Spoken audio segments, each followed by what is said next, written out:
Hey, everybody. Welcome to another episode of the Businessology Show. You know, we try to learn how to run agencies, all aspects, really, of agencies and the complexities of what this agency profession does for the world.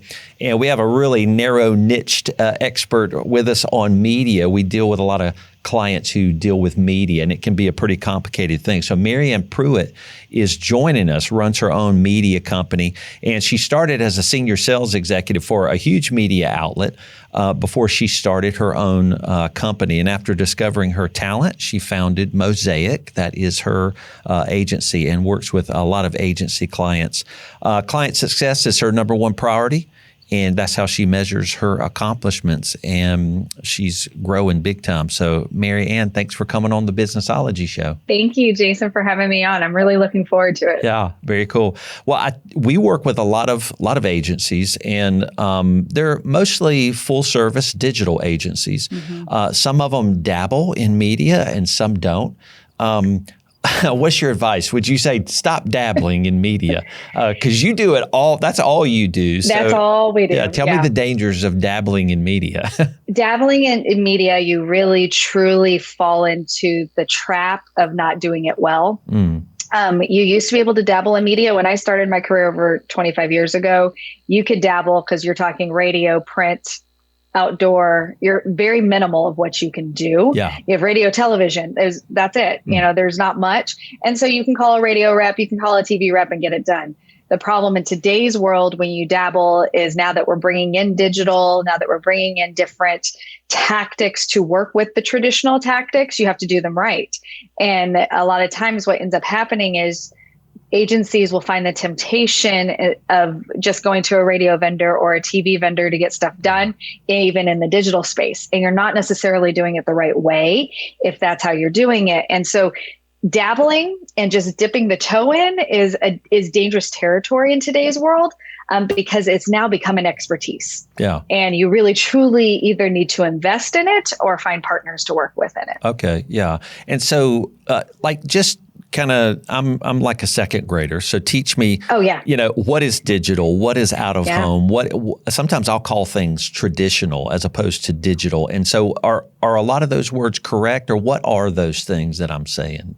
So I try to put things in buckets because that's the best way to explain it to anybody. Cool. And whether you're a second grader or an agency owner, right, it doesn't matter because media evolves daily. That's something that we have to constantly be thinking about. That's why it's an expertise now. Every day we have new tactics. Every day we have new things that are prohibiting us from doing things. Wow. There's so much evolution in media. So I like to put them in buckets. So your traditional is broadcast television, broadcast radio, print that you're still printing and sending a magazine ad, mail, which I'll get into how all of these tactics also have digital tactics that go with it as well.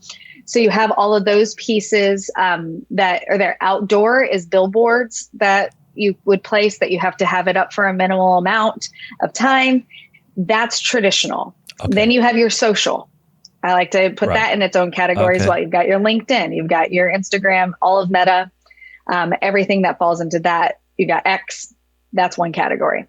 Then you get into your Google. I actually put Google in its own category by itself too, because you can do certain tactics like display and video and pre-roll, but Google is one data set, only one data source, not multiples. Then you go into digital and programmatic. And that is when we're talking behavioral targeting, where we are looking at individual targeting, where you have target audiences to, their habits, what their behaviors are, what they do on the regular, what services they're looking for, and that's how you're targeting. So all of the tactics that I just mentioned ahead of time can also be programmatically bid. So your broadcast, television, and radio also have streaming and CTV, OTT, display, all the above in programmatic. This is why you don't dabble in it anymore, because you can't have buyers doing all of it without feeling overwhelmed and doing it well. And strategy is so much more complex than it's ever been. Yeah. Well, but I guess people dabble, agency owners dabble when a client says, hey, I think we want to spend $4 million on some media. And that just sounds like awesome. And so is that kind of what they're doing? They're just seeing this big bucket of money, which of course most of it is not even their money. Is that why they get tempted to dabble in their agency in media? Absolutely, because it is a large sum, but a small margin.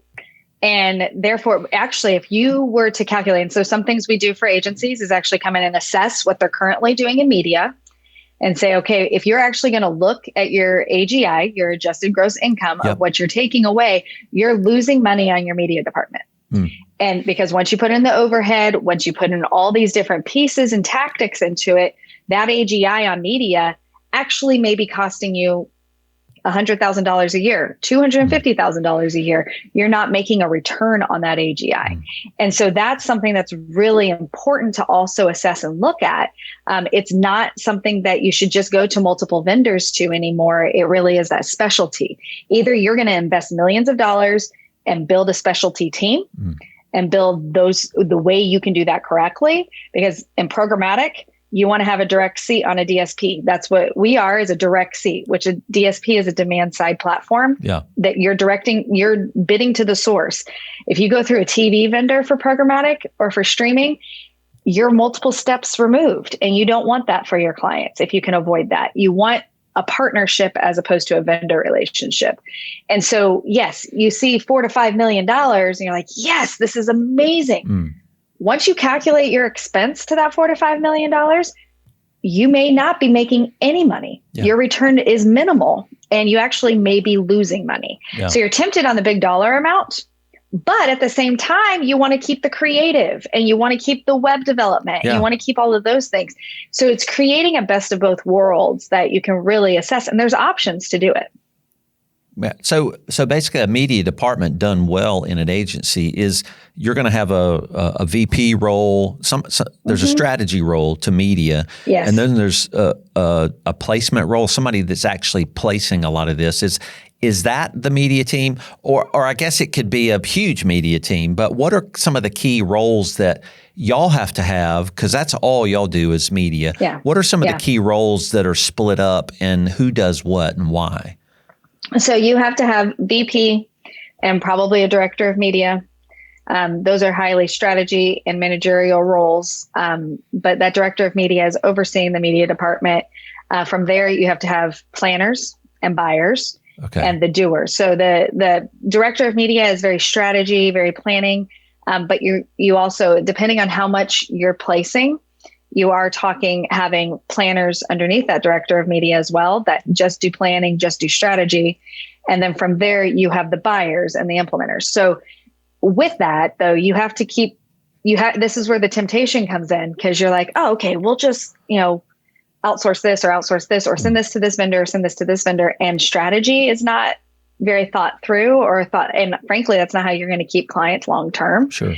And you want to make sure that you're doing it in the right way. A lot of times we see agencies bring in a Google and social media person, which is fine and great if they really know what they're doing, and being implementers on that on the buying side. In the programmatic space, that's where we see them going to vendors as opposed to partners more. And programmatic is really where you want to find that partner to really, truly let you know what's all available to you and what are the best tactics for your clients. So there's a lot. You can have the most robust team in the world, but you also can have a lean team, but maybe strategically partner in certain areas so that you can maximize your team. Yeah. Okay. That makes sense. I think one of our clients did start working towards getting, what did you call, a direct seat? Yes. And on a DSP. Yep. That just gives you better margins because you're purchasing directly from the source. Is that what that is? It gives you better margins, but it actually gives you quality. So I like to talk about a diluted CPM versus a quality CPM. Diluted means that there's multiple sources, multiple people that it's going through, or companies that it's going through to get to the client. I see. So yeah, it improves that, but it also improves the quality. Like for us, quality assurance is a big deal. We're putting brand protections on things. You're not necessarily getting that on others. And be careful of what you think is a direct seat. There are things out, there are desks out there, are various various DSPs that claim to be a DSP that maybe there's a couple of layers still, or you are a direct seat, but you don't have that quality. You don't have the brand protections on it. There's a lot more optimization that has to go into it with you. So there's a lot of different things that you want to look through. And I'm happy to always talk to agencies to walk through, okay, what are best steps? Also know to be a direct seat, that's a lot of investment. It's not something that you just show up for. You're talking millions of dollars that you're going to be spending if you're truly a direct seat. Wow. That's crazy. So one thing we do as a financial firm, when we bring in an agency, typically we're working, with the full service digital agencies, and most of them don't have huge media departments. Some do. The larger ones, typically, a larger agency is going to have a media department, typically if they're hitting 10, 15, 20 million in revenue. Right. We tell them financially you're carrying a lot of risk because you're taking in people's, money. They're giving you a $5 million check, and you got to escrow that money, and you got to carry that, and then you got to spend it. So can you walk through really the financial risks and how they should be managing that? Do they escrow that? We just say basic things like make sure that they're paying you up front before you're buying their media. And some have found that they've got that switched, which is super dangerous, financially. Yeah. So can you talk through some of the financial risks maybe that a digital agency is carrying when they're just dabbling? Yeah, when you're dabbling, you don't have that infrastructure set up to make sure that it's done correctly, because media is kind of your second pot of money that you're even thinking about, but you think of it as extra money. Frankly, like I said, you're probably not making any money off of it or not making enough of what you need to be looking at and assessing that. So there's a lot of risk in that of pre-bill or not pre-bill, because sometimes you'll get into if you get into some really large contracts, you're talking 30, 60, 90 days of receivables on it. And that's where there is some risk there. Yeah. So, but also make sure that if you are getting it pre-billed, because the other thing agencies run into, I'm going to pre-bill all this cash. I don't have any expenses to that. Make sure that you actually understand, yes, you do have expenses to that. And that's not your money. That's the client's money. Yeah. So you need to make sure that you're categorizing it in your balance sheet as prepays. That is something that is specific. That's not yours to use. That's for the clients to use. So many agencies that dabble in media have found themselves with the cart before the horse. Yeah. And frankly, Jason, was a huge piece, and kudos to you on this, is understanding that media money is different. Yeah. A lot of accounting departments don't understand that. And that's what's really, really hard, is explaining and making sure of, okay, yeah, that's great. You think I had this amazing month. I had an extra, $250,000 that came in out of nowhere. There's no expenses to it. But 90 days later, there's all these expenses to it. Yeah. And accounting can get behind and not understand that unless you really truly build that infrastructure for it. Yeah. So you have to mark any cash for media. Either put it in a different bank account, which is something I advise, is actually put it in a different bank account. Let it be an interest-bearing bank account. It doesn't matter, but put it in a different bank account until you have those payables for it. And also make sure that it is in your balance sheet as prepays of this is where you are. There's a lot of risk too, because if the client, if bad economy or multiple things of what happens if it's not prepaid. Yeah. There's also a lot of risk if bad economy happens and they did prepay. You're going to have to pay that back. They will ask for it if it hasn't already been spent. So there's lots of different pieces that you have to really not go lightly into it and not be tempted just by a big dollar sign. Yeah.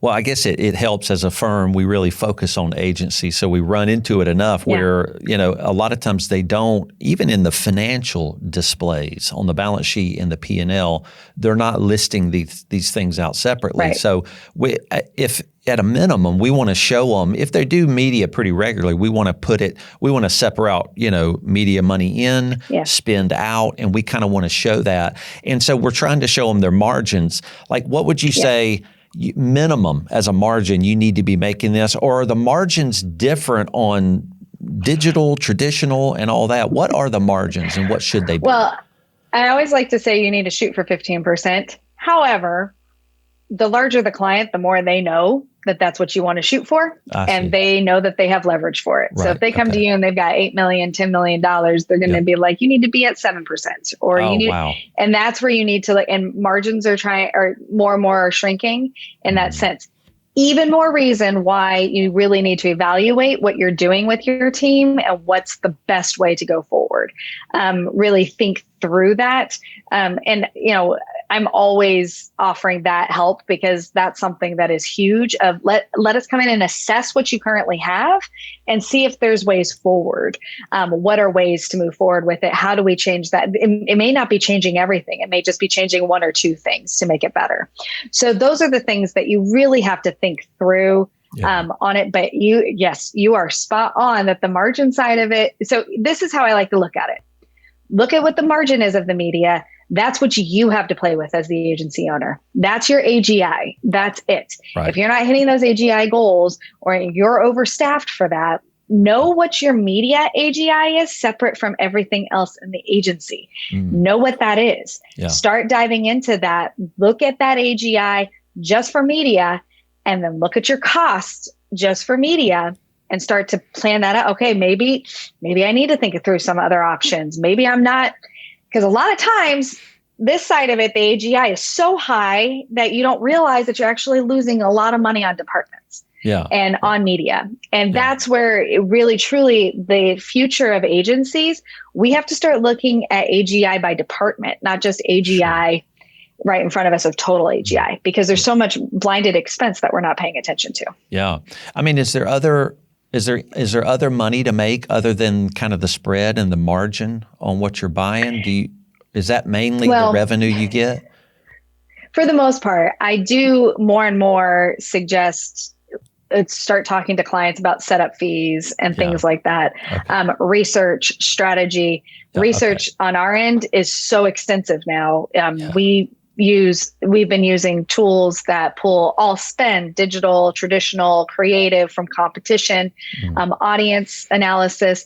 So again, just dabbling in media, you really need to be having these robust tools as well that are not cheap, that you need to have on board, because clients are demanding it. The reason why your digital agencies are saying, oh, I want to dabble in media, is because clients are asking for it and they're demanding it. But they are getting more and more sophisticated, and they want that expertise more and more. Yeah. Well, and I know there are things I've heard. There are things like geofencing, and so this gets to, because when I think of digital media, generally I'm thinking, well, you can run media digitally for anybody in North America, and I'm sure you work with clients all over. Yep. But geofencing lets you start even targeting by geography. And I guess would you do that in traditional? That's not digital. And can you explain some of the complexities of how you drill into geographies, if you can, with me? Yeah. So you can do it in traditional, but you're talking DMAs, and you're talking maybe some regional, local purchasing. That's your traditional radio and TV. You can do it with mail as well, but you now are wanting to pair, and this is where it starts to get complex, and people go, oh my gosh, pairing your mail with IP addresses. So your physical address with an IP address that needs to be tagged together. So if you're going to mail something, then digitally we're delivering something as well. This is where we start to get into very precision targeting. That's what we focus on. And that's our expertise, is the precision targeting. We have to start talking about an audience of one. Your audience of one is, the more you know your audience and the more you're going towards that audience. Where there's one, there's many. But that is who your ideal customer is. And if agencies are not going down that path with their clients and identifying that, that's when it starts to go, okay, this is not your expertise anymore.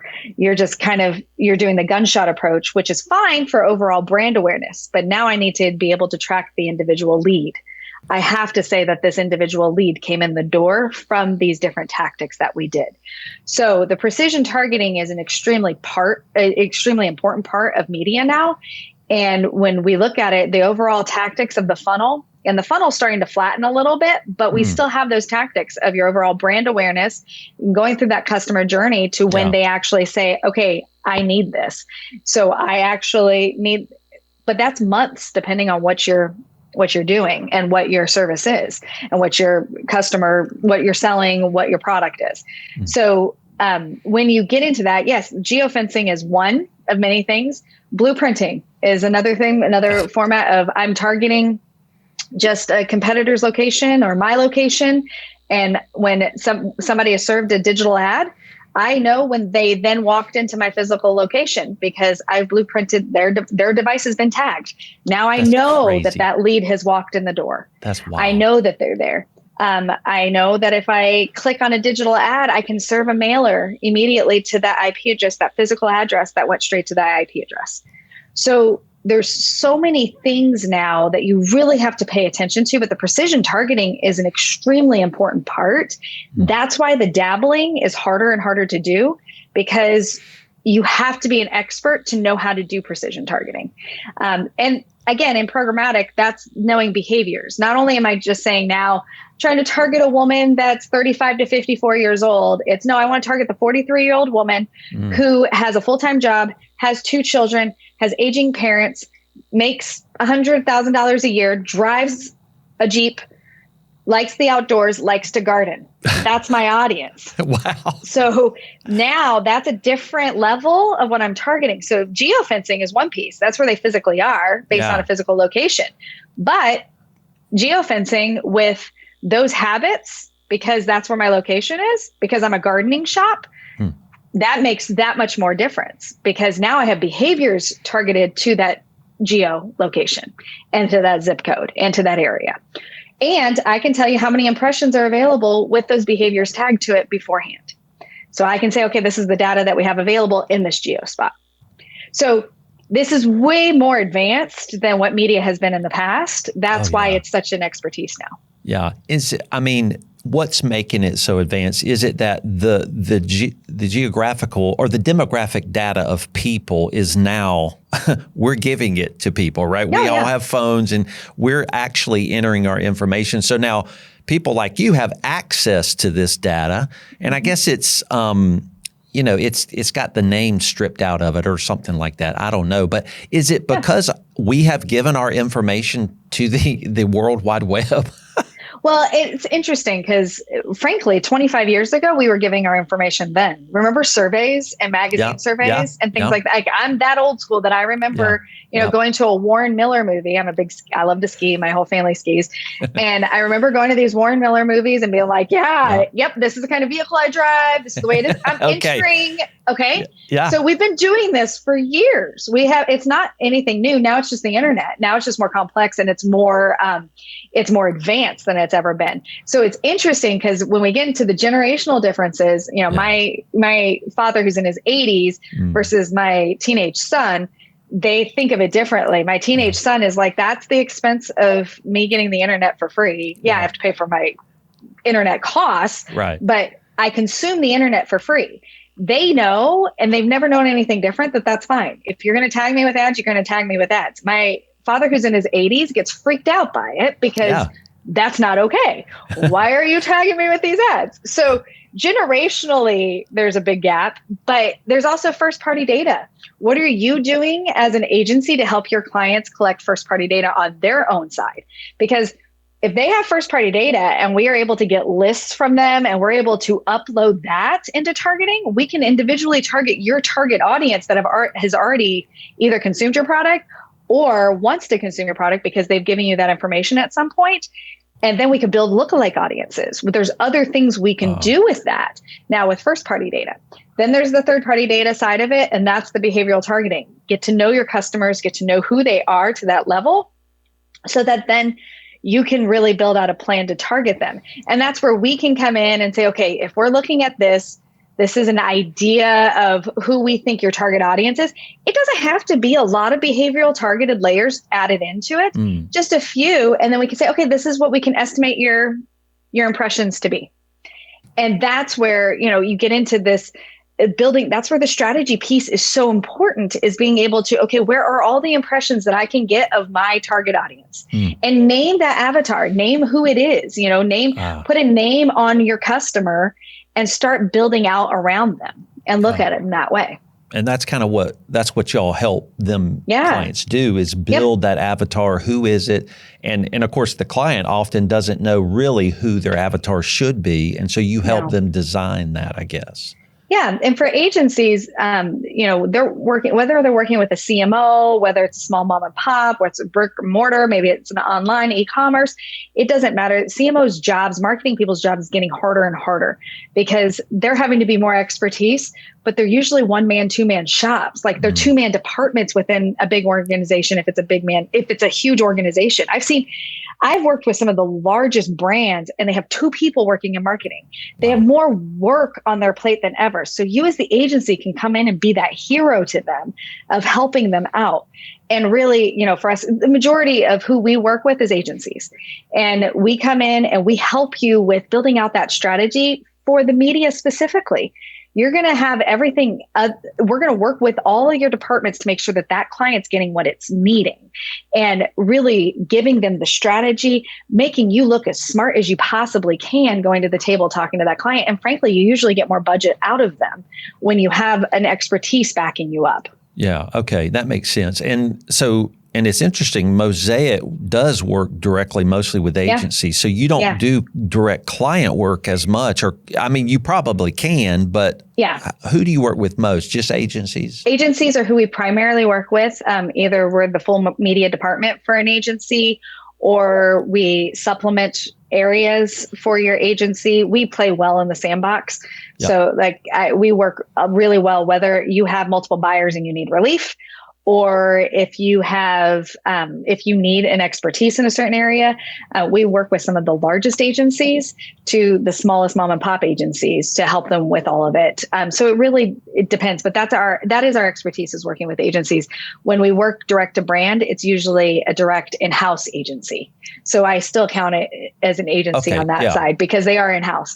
But majority of what we do is with agencies because this is becoming specialized. Even if you have done it for decades. I see. Media is specialized now. And our model is that you're going to make money off of us. It's not going to be an expense. Yeah. That's how we like to work with you. We help you assess that AGI. We help you go through it. We can do a full assessment of your media team and figure out what are ways to streamline this? What are ways to make this better? What are things you should keep in-house? This is where your strengths are. Keep that. These are things we can help you with. So like I said, we play really well in the sandbox because we don't want it to be threatening to your team. We want to be part of your team. Yeah, no, that's cool. So if an agency comes to you and says, we have a media person, they're not doing great. They kind of don't know what they're talking about. And we certainly don't know how to lead that media person because it's so technical. Like, what kind of perfect profile of an agency would you say? Do you say, well, you got to be running this much media before we're going to be of help to you? Okay. No. So we come in, like I said, some of the largest of large agencies to the smallest of small. And so we come in, whether you have a media department or not, we can come in and help you with that. We can be that media department if you need us to talk to clients. We white label. We can do however you need it to be done. But if you have that media department and I will tell you, Jason, right now, a trend that I'm seeing in the last year with agencies is I love my media person. I love my director of media. But I don't think we're getting everything we need to get out of them. Yeah. And there's this feel of, am I threatening to bring somebody in to help? Oh, yeah. And really, we're the best of both worlds. We're your in-house team for you, but we don't make them feel threatened in any way. We're there to actually support. And when we're presented that way as part of the team and there to support things and support them and what they're doing, it actually works really well. I mean, we provide you that direct seat, but you don't have to have that expense of the direct seat. So there's various things in the programmatic space, but then we have strategists, we have buyers, we have implementers.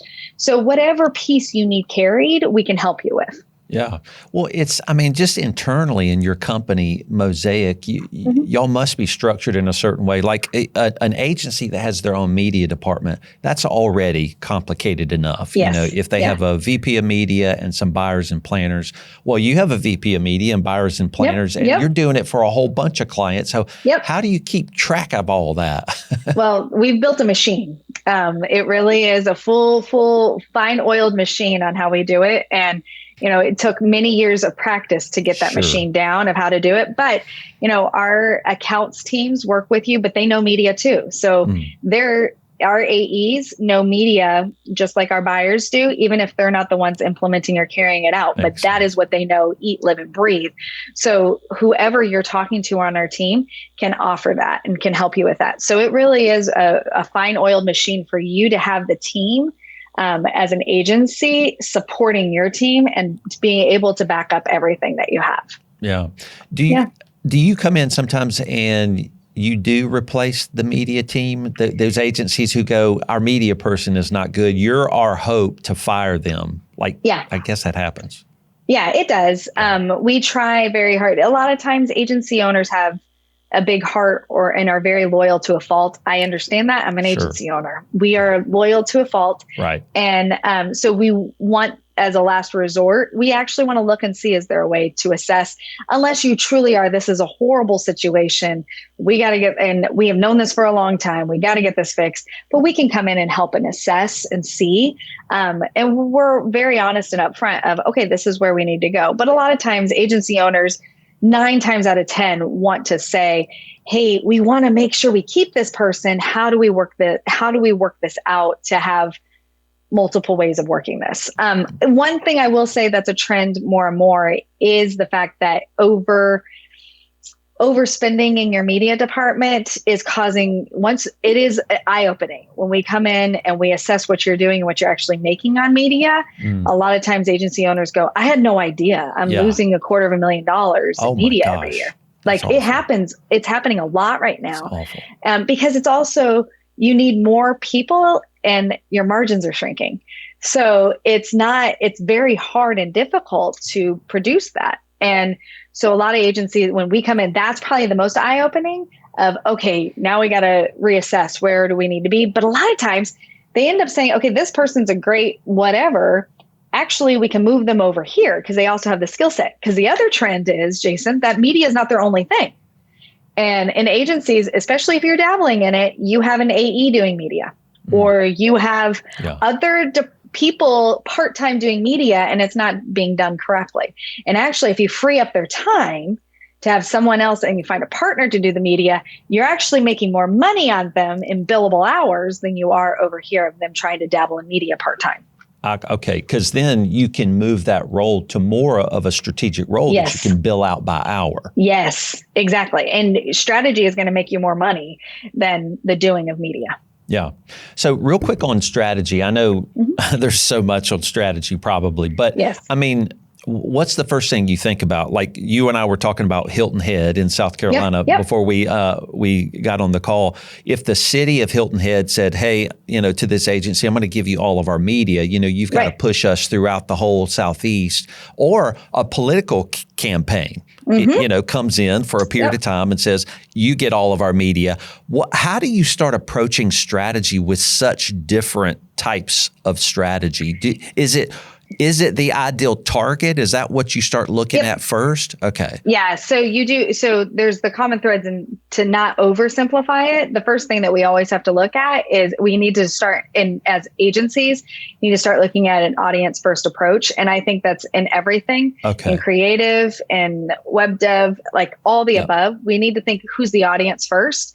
And in media, okay, then what are the tactics that are going to be best? And there's a lot of research every single time you're building a plan for a client that you really need to think through, because there's generic, yes, I know that this category is going to be here, but there's a lot of different things that I can dive into to see where your competitors are, to see where your competitors are not, but maybe your audience is. So there's lots of things in strategy that you have to think through on that side. But like you just said, if you're going to go tourism, so let's look at hospitality and tourism and political, one thing that they have in common is they both have a target audience. So who am I going after? So in the political space, because we do a lot of political as well. In the political space, I'm going to look at who are the voters I have to move the most. Who do I need to move in the right direction? What is my market research telling me? What is my polling telling me? What is my message testing telling me? And what's the audience that's going to go with that? The beauty is, in today's world, I don't have to just look at GRPs. Back in the day in political, it was give me 600 GRPs a week. And then as we lead up, it just gets higher and higher and higher. Now I have to look at it as who's the audience, but what's the message going to that audience? Am I targeting by a behavior, by a belief? Because now I can actually target based off of their individual data and the information that they've given us. What do they stand for? What are political things that move them based on the messaging that we're about to present to them? So that's number one. Hilton Head, let's talk about that. Let's talk through that side. I need to look at it in the Southeast. Who is most likely to come to my location and who is most likely to do this? I'm going to look, Georgia, Florida. I'm going to look at certain areas, but then what are the behaviors? A lot of it's families right now. So, families under what age? Family, like what children, what are their activities? They like to golf. Golf's going to be a key thing. So that's going to be a behavior that I'm going to target. Sure. I might go after the men in a different way than I'm going to go after the women, the family activities and the beautiful beach time and various things here. I like to golf also. So, for me, I mean, we can target women with golf too. But it's knowing those activities. So what's the thing in common is there's an audience that we just have to get to know of where they are and what we are targeting them with. Okay. And what you're saying now is that data is available to people like you. Now, when a client comes and says, like an agency says, Hilton Head's tourism department has given us all of their media, and they want you to help them to do your research, do you have to go buy data? Like, are you investing in getting a lot of data, or is it somewhere that you can get it?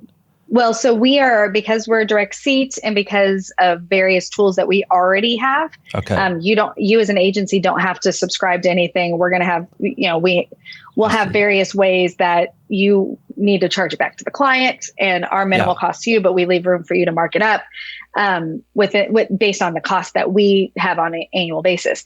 But with that, like the research that we're going to be able to figure out and that data is available to us. So because we already have that access. So you come to us, a digital agency tomorrow is, they're doing all other aspects of digital and they have a client that says, we need media buying. And they're like, don't turn away the money, find the partner and the solution. Don't feel the need to set up a media department overnight. You call somebody like us who can come in and help you and develop what you need, build the strategy. That's cool. But then also tell you, these are the behaviors that we have available. These are the targets that are available. These are the behavior layers that we can go after based on this information. Okay, that makes sense because Mosaic as a company is already subscribing to the databases. And you pass on a little bit of the cost to each client you work with. If there is cost. Okay. If not, you're paying the rate of bidding on it and that's it. So it depends. It really depends on what we're doing to help you. Okay, very cool. Yeah. Well, Marianne, as we kind of wrap up here, I know one thing about this kind of, digital work is how you report back to the client the value of what you're proving, and I know that's it's a very difficult proof point, but I'm sure that's got to be huge for Mosaic to be able to do. How do you report back to the client the value of what they're paying you to do? So a lot of different things too. So clients are demanding more robust reports than ever. That's another thing that I talk to agencies about a lot is it's okay to have your baseline reports. And if they get super robust and in depth, you need to be charging for it. And clients are getting used to it because they want that robust data. But at the same time, when you're reporting your value, this is where media is getting so advanced, where I can tell you how many leads you got this week based off of what our media is. I can tell you what are the conversions, whatever that definition of a conversion is, whatever that definition of a lead is. If you're building your media correctly, you're able to show that full funnel of these are the leads that came through. That's really at the end of the day, what customers and clients care about is, I got 20 new leads. Last month I had 1.